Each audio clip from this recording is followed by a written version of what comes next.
વાલી મિત્રો તથા વાલા બાળ દોસ્તો સૌની મારા નમસ્કાર। કેમ છો બધા? મજામાં જ હશો હે ને?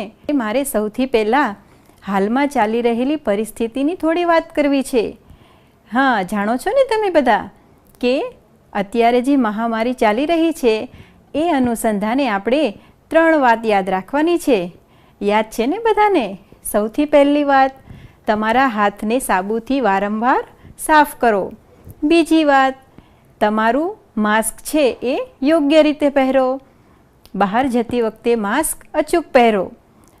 ત્રીજી વાત, જ્યારે પણ બહાર જાઓ ત્યારે 2 વ્યક્તિ વચ્ચે 6 ફૂટનું અંતર જરૂર જાળવો। તો આ તો વાત થઈ અત્યારે ચાલી રહેલી મહામારીની। હવે આપણે વાત કરીએ આપણા એકમની। હવે આજે આપણે એકમ 13 અંતર્ગત તમારી સ્વાધ્યાય પોથીમાં લેખનનો મહાવરો શીખવાનો છે। તો તમારે મારી સાથે દરેક પ્રવૃત્તિમાં જોડાવાનું છે। તમારી પેન્સિલ અને રબર તમે સાથે રાખશો। અને વાલી મિત્રોને પણ વિનંતી કે બાળકો જ્યારે લેખન કાર્ય કરતા હોય ત્યારે આપણે થોડા સાથે રહીએ અને તેની ભૂલોનો નિર્દેશ કરી અને સાચી રીતે લખવાનું માર્ગદર્શન આપીએ। તો ચાલો આજે આપણે તમારી સ્વાધ્યાય પોથીની દરેક નવી પ્રવૃત્તિઓનું લેખન કરતા શીખીએ। તો ચાલો થઈ જાઓ તૈયાર। તો વિદ્યાર્થી મિત્રો, તમારા એકમ 13ના શરૂઆતમાં જ એટલે કે પાન નંબર 50 પર તમને કેટલા જોડાક્ષરો આપેલા છે? અહીં જુઓ, આ દરેક જોડાક્ષરો છે એને આપણે વાંચવાના છે અને સાથે સાથે લખવાના પણ છે। તો ચાલો આપણે સૌ પ્રથમ વાંચન કરીએ। તમે મારી સાથે દરેક શબ્દનું વાંચન કરજો। હા, ચલો। ટક્કર, ગુબ્બારો, થપ્પો, ખચ્ચર, એક્કો, પપ્પા, પટ્ટો, મુઠ્ઠી, કબડ્ડી, ત્યાર પછી જબ્બર, શક્કરિયું, લક્કડખોદ, ધક્કો, શક્કરટેટી, ડબ્બો, બુટ્ટી, ચડ્ડી અને ચિઠ્ઠી।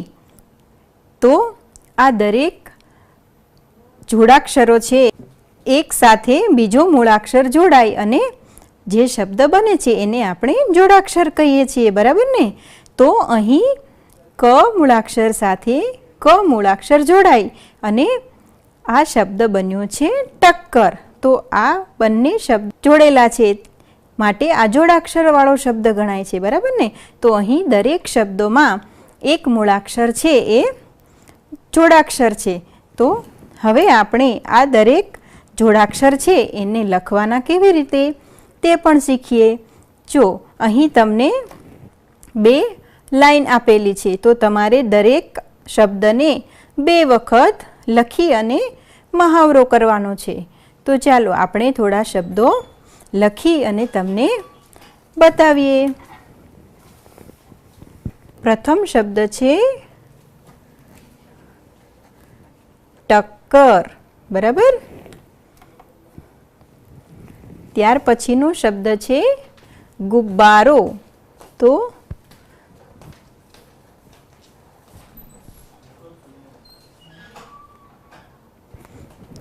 ગુબ્બારો, જો વિદ્યાર્થીઓ અહીં તમારે માત્રાઓનું ખાસ ધ્યાન રાખવાનું છે। અહીં ઉની માત્રા છે એ લીટીની નીચે કરવાની છે અને એની માત્રા છે એ અહીં લીટીની ઉપર કરવાની છે। તમારો શબ્દ છે એ સુવાચ્ય લાગે। હવે ત્રીજો શબ્દ લખીએ આપણે।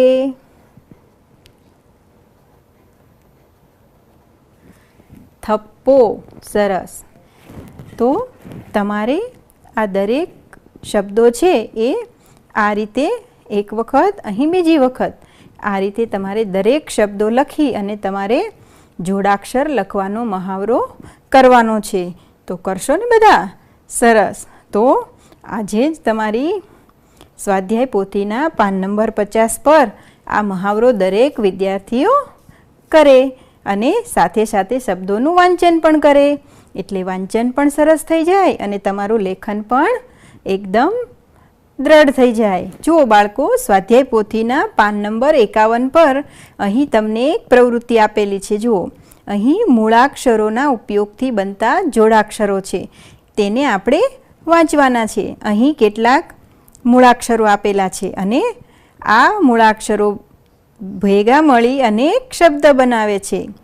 અહીં 6 મૂળાક્ષર છે અને ઠની સાથે ઠ મૂળાક્ષર જોડાઈને જોડાક્ષર બન્યો છે. તો અહીં શબ્દ આપણો 2 મૂળાક્ષર પરથી બનશે, છઠ્ઠા. વિદ્યા, અહીં તમારે દ અને ય જોડાયેલો છે, એટલે આ જે જોડાક્ષર છે તેને દ્યા વાંચવાનું છે. બરાબર સાંભળજો હો વિદ્યાર્થીઓ. વિદ્યા એટલે નવો શબ્દ આપણો બન્યો વિદ્યા. વિ મૂળાક્ષર અને દ્યા આ બંને જોડાઈને શબ્દ બન્યો વિદ્યા. ત્યાર પછી પ મૂળાક્ષર અને ટની સાથે ટ મૂળાક્ષર જોડાઈને એક જોડાક્ષર બન્યો અને શબ્દ બન્યો છે પટ્ટી. પટ્ટી. બરાબર. અહીં ભ અને ટ સાથે ટ મૂળાક્ષર છે. ભટ્ટ. ભ અને ટ સાથે ટ જોડાઈને શબ્દ બને છે ભટ્ટ. એ જ રીતે અહીં લજ્જા. લજ્જા. જ સાથે જ મૂળાક્ષર જોડાણો છે. અહીં શબ્દ છે અક્કલ. અક્કલ. અહીં ક સાથે ક જોડાઈને શબ્દ બન્યો અક્કલ. ત્યાર પછી કબડ્ડી. જુઓ, અહીં 3 મૂળાક્ષરો છે. બરાબર. ક, બ અને ડ સાથે ડ જોડાઈને એક જોડાક્ષર બન્યો, એટલે આપણો શબ્દ બન્યો કબડ્ડી. તો અહીં જોડાક્ષરવાળા શબ્દો છે તેનું વાંચન તમારે અવારનવાર સ્વાધ્યાય પોથીમાંથી કરવાનું છે, જેથી તમારા મૂળાક્ષરો છે તેના પરથી બનતા જે જોડાક્ષરો છે એ દ્રઢ થઈ જાય અને જોડાક્ષરોનું વાંચન તમે ખૂબ સરસ રીતે કરી શકો. હવે જુઓ વિદ્યાર્થી મિત્રો, અહીં એક સરસ મજાનું ચિત્ર દેખાય છે તમને. રંગબેરંગી ચિત્ર છે. અહીં ચિત્રની અંદર ઘણું બધું દેખાય છે. જુઓ, ધ્યાનથી અવલોકન કરો. હવે આપણે આ ચિત્રના આધારે વાક્ય લખવાના છે અહીં. સરસ. તો હવે આપણે અહીં કેટલાક વાક્યો લખીએ. ચાલો તમે વિચારો જોઈએ. પહેલું વાક્ય આપણે આ ચિત્ર પરથી શું લખીશું? સૌથી પહેલાં તમને આ બાળકો દેખાય છે ને? હા, એ બાળકો રમી રહ્યા છે. તો ચાલો આપણે એ જ વાક્ય લખીએ પહેલાં. તો અહીં આપણે વાક્ય લખીએ.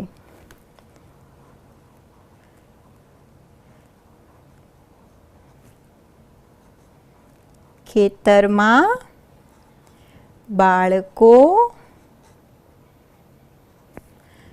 રમે છે. જુઓ, ખેતરમાં બાળકો રમે છે. અહીં તમારે એક વાતનું ખાસ ધ્યાન રાખવાનું છે કે આપણે જ્યારે શબ્દ લેખન કરીએ છીએ ત્યારે અક્ષરો વચ્ચે જગ્યા મૂકતા નથી અને જ્યારે વાક્ય લેખન કરીએ છીએ ત્યારે અલગ અલગ શબ્દો વચ્ચે થોડી જગ્યા રાખીએ છીએ. જુઓ, અહીં ધ્યાનથી જુઓ. ખેતરમાં બાળકો રમે છે. અંતે આપણે પૂર્ણ વિરામ કર્યું છે. તો તમે હવે બીજું વાક્ય વિચારો. ચલો આપણે બીજું વાક્ય શું લખીશું? હા, સરસ. અહીં ઘણા બધા વાક્યો વિચારી શકાય. અહીં તમને દેખાય છે. જુઓ, ખેતરમાં શું હોય? આ શેનું ચિત્ર છે? બળદ. તો ચલો આપણે લખીએ.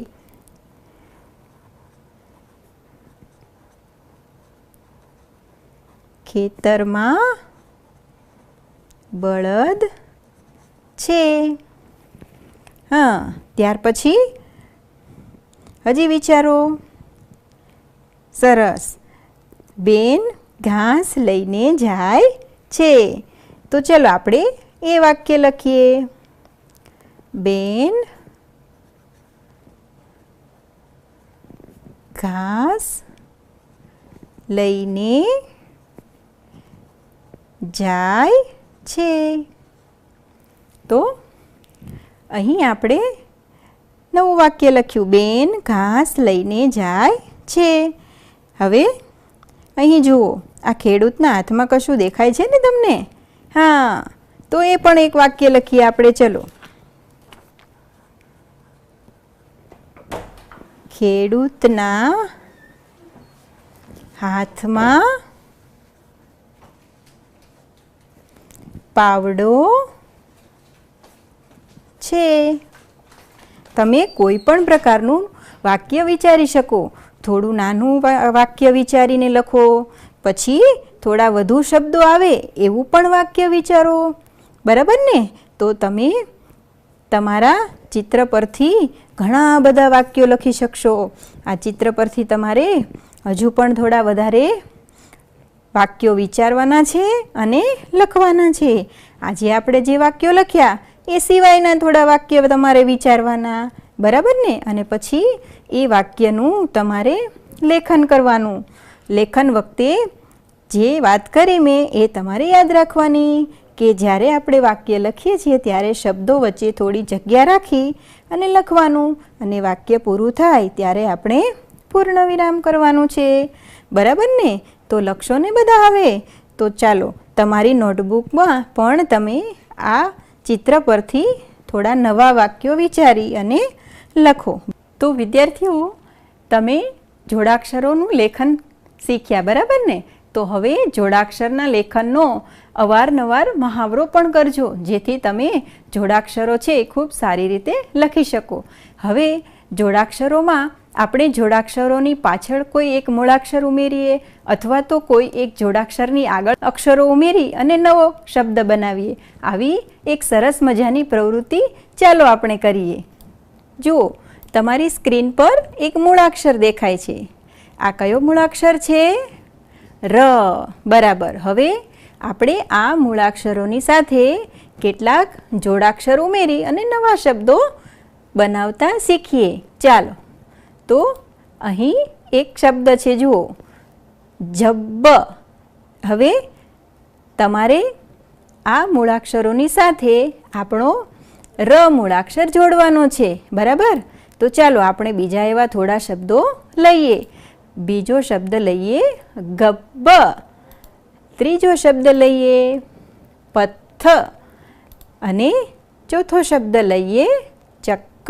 હવે તમારે આ દરેક શબ્દને પાછળ ર મૂળાક્ષર રાખી અને નવો શબ્દ બનાવવાનો છે.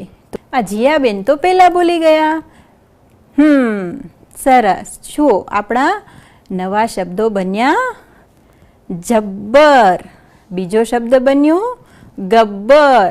ત્રીજો શબ્દ બન્યો પથ્થર. અને ચોથો શબ્દ બન્યો ચક્કર.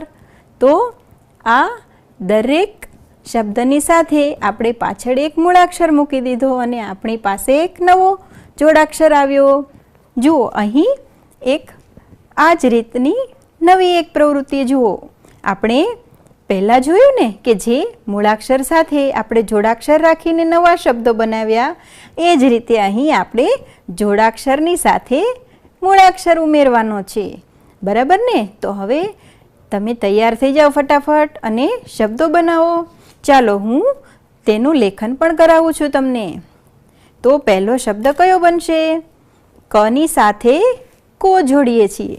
જોડાક્ષરની સાથે ક મૂળાક્ષર જોડીએ છીએ એટલે આપણો નવો શબ્દ બને છે કક્કો. નવો શબ્દ બન્યો કક્કો. અને ત્યાર પછી ધ સાથે જોડીએ અને નવો મૂળાક્ષર આપણો બન્યો ધક્કો. બરાબર? અને નીચે જુઓ, અહીં પણ જોડાક્ષર દેખાય છે સ્ત. બરાબર? હવે અહીં જે મૂળાક્ષરો આપેલા છે તેની સાથે તમારે આ જોડાક્ષર જોડવાનો છે અને એક નવો શબ્દ બનાવવાનો છે. આપણે એકમ શીખ્યા ને ત્યારે પણ આનો મહાવરો કરેલો હતો, એટલે તમે હવે બધા તૈયાર થઈ ગયા છો. શબ્દ લખીએ આપણે અસ્ત. સરસ. ત્યાર પછી બીજો શબ્દ શું બનશે? સૂર્યાસ્ત. આ રીતે તમારે નીચે દરેક લાઈનની અંદર આમાંથી બનતા જોડાક્ષરો લખવાના છે અને અહીં તેનો મહાવરો કરવાનો છે. દરેક મૂળાક્ષરની પાછળ જોડાક્ષર રાખી અને નવો શબ્દ બનાવવાનો. ત્યાર પછી અહીં એનું લેખન કરવાનું છે. હવે જુઓ વિદ્યાર્થી મિત્રો, અહીં સરખા ઉચ્ચારવાળા શબ્દો લખવાના છે આપણે.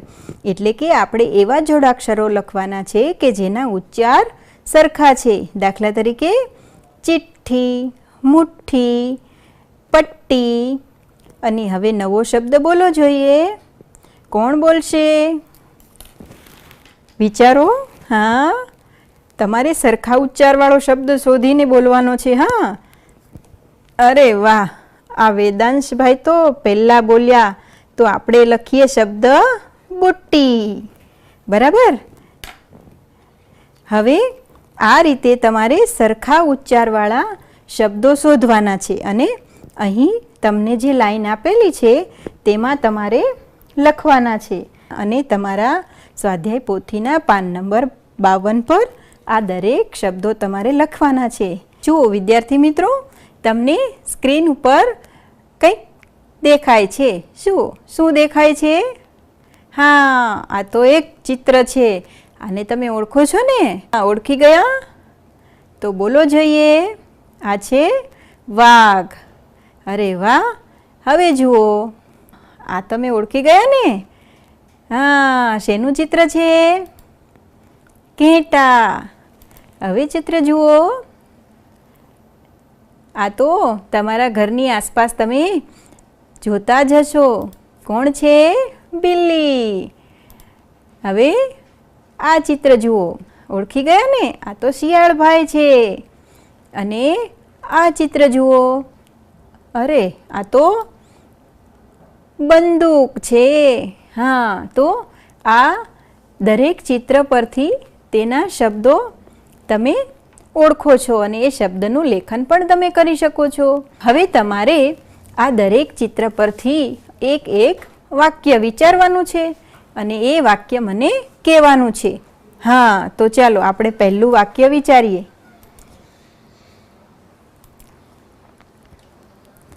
હા, પહેલું વાક્ય વાઘ જંગલમાં રહે છે. સરસ. હવે બીજું વાક્ય કોણ વિચારશે? હા, ઘેટાં ઘાસ ખાય છે. હવે નવું વાક્ય, ત્રીજું ચિત્ર શેનું હતું? બિલ્લીનું. તો એનું વાક્ય વિચારો. હા, બિલ્લી દૂધ પીએ છે. ચોથું ચિત્ર શેનું હતું? એનું વાક્ય વિચારો જોઈએ. શિયાળ ચતુર પ્રાણી છે. અને છેલ્લું ચિત્ર હતું બંદૂકનું. તો તેનું વાક્ય બનશે સૈનિક પાસે બંદૂક હોય છે. બરાબર ને? હવે આ બધા જ વાક્યો તમે વિચારી લીધા અને આપણે જોયા પણ ખરા. હવે આપણે એનું લેખન પણ કરશું ને? તો ચાલો આપણે લેખન કરતા પણ શીખીએ. તો આપણે સ્ક્રીન પર જે ચિત્ર જોયા હતા તેના આપણે અહીં નામ લખીએ. એટલે કે અહીં આપણે શબ્દમાં પણ લખીએ. તો સૌથી પહેલાં ચિત્ર હતું એમાં તમે જોયો તો વાઘ. બરાબર ને? ત્યાર પછી શું જોયું હતું? ઘેટાં. સરસ. ત્યાર પછી તમે શું જોયું? બિલ્લી. તો આવી રીતે તમારે બધા જ ચિત્રમાં જે તમે જોયા તેના શબ્દો લખવાના છે અને એ શબ્દ પરથી અહીં આપણે વાક્ય બનાવવાના છે. તો આપણે વાક્ય પણ જોયા. તો ચાલો આપણે વાક્યનું લેખન પણ શીખીએ. અહીં આપણે પહેલા શબ્દ પરથી વાક્ય લખીએ. વાઘ જંગલમાં રહે છે. વાઘ જંગલમાં રહે છે. ત્યાર પછી બીજો આપણી પાસે શબ્દ છે ઘેટા. તો ચલો તેનું પણ એક વાક્ય બનાવીએ. ઘેટા ઘાસ ખાય છે. તો અહીં આપણી પાસે એક નવું વાક્ય બન્યું, ઘેટા ઘાસ ખાય છે. ત્યાર પછી બિલ્લીનું વાક્ય બનાવીએ. ચલો, બિલ્લી દૂધ પીએ છે. બાલ દોસ્તો, હવે તમે લેખનનો મહાવરો તો સરસ કરી લીધો. હવે આપણે અહીં તમારી સ્વાધ્યાય પોથીના પાન નંબર 54 પર વાંચન કરવાનું છે. તો ચાલો આજે આપણે સોનું અને મોનું વિશે એક પેરેગ્રાફ આપેલો છે અહીં. તો આ ફકરાનું આપણે વાંચન કરીએ. હું વાંચન કરું છું, તમે બધા શાંતિથી સાંભળજો. હા, અને પછી તમારે પણ તમારા વાલી પાસે અહીં આપેલા દરેક ફકરાનું વાંચન કરવાનું છે. અને એ વાંચન તમારે નિયમિત કરવાનું છે, વારંવાર કરવાનું છે. તો ચાલો અહીં આપણે વાંચીએ. બે વાંદરા હતા, સોનું અને મોનું. બંને પાક્કા ભાઈબંધ હતા. સોનું શહેરમાં રહેતો હતો, મોનું ગામડામાં. સોનું શહેરમાં રહેતો હતો, મોનું ગામડામાં. સોનું પોતાના ભાઈબંધ મોનુને મળવા માંગતો હતો. એક દિવસ સોનુએ બેગ લઈને ગામડા તરફ ચાલવાનું શરૂ કર્યું અને પોતાના ભાઈબંધ મોનુના ઘરે પહોંચી ગયો. મોનું પોતાના ભાઈબંધને જોઈને ખૂબ ખુશ થઈ ગયો. તેણે સોનુને જમાડ્યો. પછી સોનુને પોતાનું ગામ બતાવવા લઈ ગયો. સોનુને ગામડાની તાજી હવા અને લીલા લીલા ઝાડ ખૂબ ગમ્યા. હવે તે પણ ગામડામાં રહેવા લાગ્યો. તો વિદ્યાર્થી મિત્રો, સાંભળ્યું ને તમે? સોનું અને મોનુની વાત છે અહીં.